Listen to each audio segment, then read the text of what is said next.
हमारे समुद्र में कितना पानी है? इसमें किस तरह की जीव रहते हैं? क्या ये ऑक्सीजन पैदा करता है और कार्बन डाइऑक्साइड सोखता है? क्या ये जीवन के लिए जरूरी है? आइए जानते हैं इस वीडियो में। क्या आप ये जानते हैं कि हमारी धरती का लगभग 3/4 हिस्सा पानी से ढका हुआ है, या यूं कहें कि धरती की जमीन जिस पर हम रहते हैं टापू की तरह है जो चारों तरफ से पानी से घिरा हुआ है। हो सकता है कि हम में से बहुत सारे लोग समुद्र को कभी देखा भी ना हो, तो जिस चीज को हमने कभी देखा भी ना हो वह हमारे जीवन के लिए क्यों जरूरी है और यह कैसे हमें प्रभावित करता है, आइए जानते हैं। समुद्र का पानी पीने योग्य तो नहीं होता है क्योंकि यह काफी खारा होता है, लेकिन फिर भी यह जीवन के लिए बहुत जरूरी है।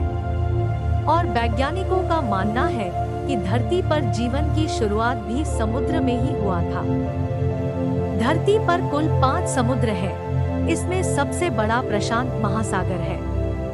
यह धरती के लगभग आधे हिस्से में फैला हुआ है। दूसरा सबसे बड़ा समुद्र अटलांटिक महासागर, तीसरा हिंद महासागर और चौथा अंटार्कटिक महासागर है, जिसे दक्षिणी महासागर भी कहते हैं, और सबसे छोटा है आर्कटिक महासागर। ये सभी समुद्र एक दूसरे से अलग अलग नहीं हैं, बल्कि ये एक दूसरे से जुड़े हुए हैं। हमने अपनी सुविधा के लिए इन्हें अलग अलग समुद्रों में बांट दिया है ताकि इसे जानने में आसानी हो। इन सभी समुद्रों का कुल क्षेत्रफल लगभग 36 करोड़ वर्ग किलोमीटर है।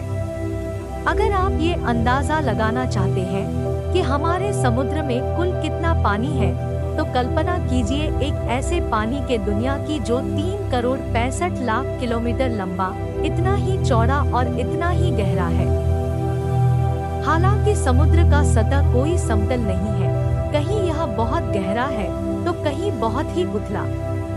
इसकी तल पर कई पहाड़ी श्रृंखला है, गहरी खाइयाँ, डीप सी वेंट्स, ज्वालामुखी और कई विशाल सपाट मैदान भी हैं। लेकिन समुद्र के गहराई की वजह से पानी के नीचे छुपे हुए हैं। क्या आप जानते हैं कि सबसे लंबी पहाड़ श्रृंखला जमीन पर नहीं बल्कि पानी के नीचे है? ये सच है। इसका नाम है मिड अटलांटिक रिज। ये अटलांटिक महासागर के बीचों बीच लगभग 16,000 किलोमीटर लंबे क्षेत्र में फैला हुआ है। ऐसे ही हम ये जानते हैं कि सबसे ऊंचा पहाड़ माउंट एवरेस्ट है, लेकिन ये पूरी तरह सच नहीं है। दरअसल सबसे ऊंचा पहाड़ है माउंट किया, जो प्रशांत महासागर के अंदर है। इसकी जड़ से शिखर तक की कुल ऊंचाई लगभग 10 किलोमीटर है। ये एवरेस्ट से 1 किलोमीटर ज्यादा ऊंचा है, लेकिन समुद्र में काफी नीचे स्थित होने से इसकी ऊंचाई एवरेस्ट से कम हो जाती है। समुद्र के सतह पर कई विशाल और लंबी खाई है। ऐसे ही एक खाई का नाम है मैरियाना ट्रेंच। ये खाई लगभग 2550 किलोमीटर लंबी है, और इस खाई में जो सबसे गहरा जगह है उसे कहते हैं चैलेंजर डीप। यह सतह से लगभग 11 किलोमीटर नीचे स्थित है। यह इतना गहरा है कि यहाँ अगर माउंट एवरेस्ट पहाड़ भी रखा जाए तो वह पूरा डूब जाएगा।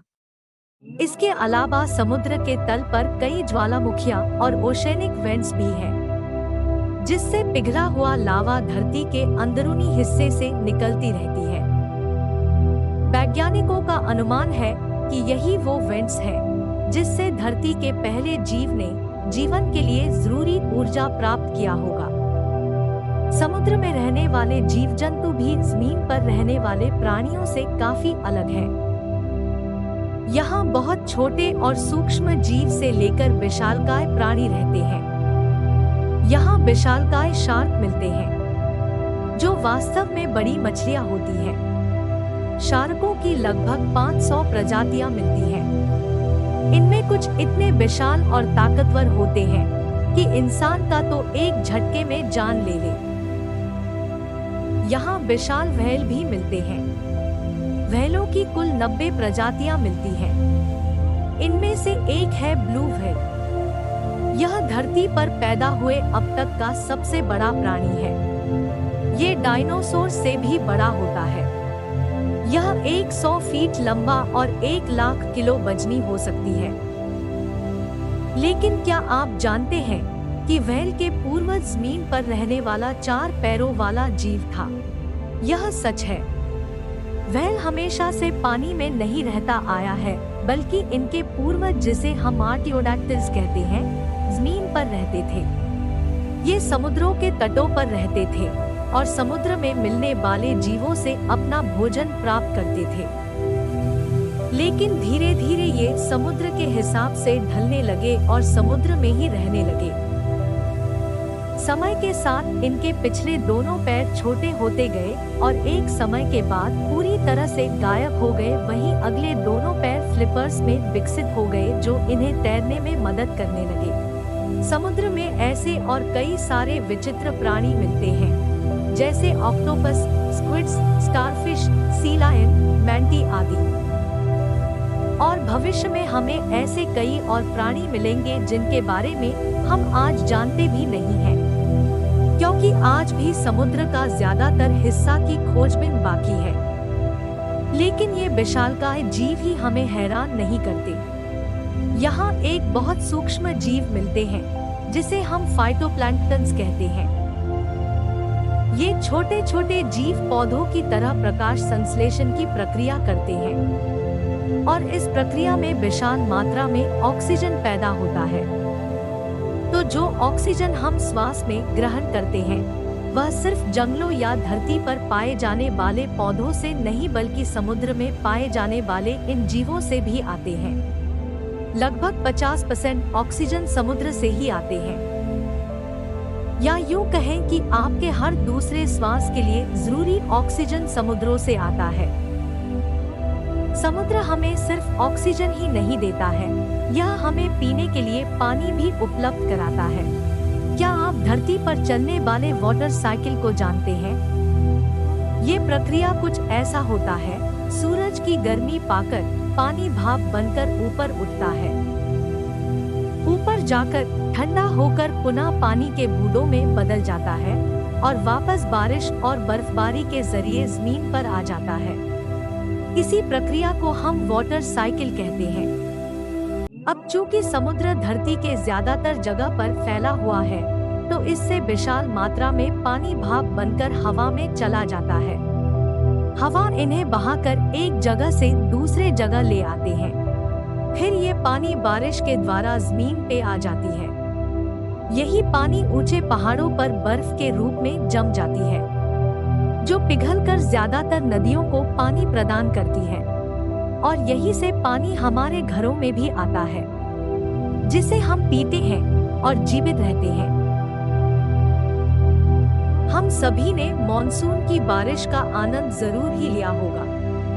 भारत में जून से सितंबर का महीना बरसात का महीना होता है। इस मौसम में खूब बारिश होती है। दरअसल यह बारिश भी हिंद महासागर से चलने वाली हवाएं द्वारा ही लाया जाता है।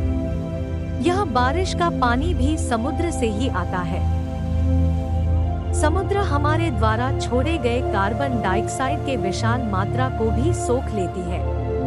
अगर ऐसा ना हो तो धरती के वायु में कार्बन डाइऑक्साइड बढ़ती चली जाएगी, जिससे धरती का तापमान इतना बढ़ जाएगा कि पूरा जीवन ही खतरे में आ जाएगा।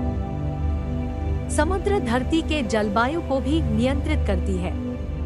यह सूरज से आने वाली गर्मी के बड़े हिस्सों को सोख लेती है और रात के वक्त उस गर्मी को छोड़ती है, जिससे दिन और रात का तापमान में एक संतुलन बना रहता है।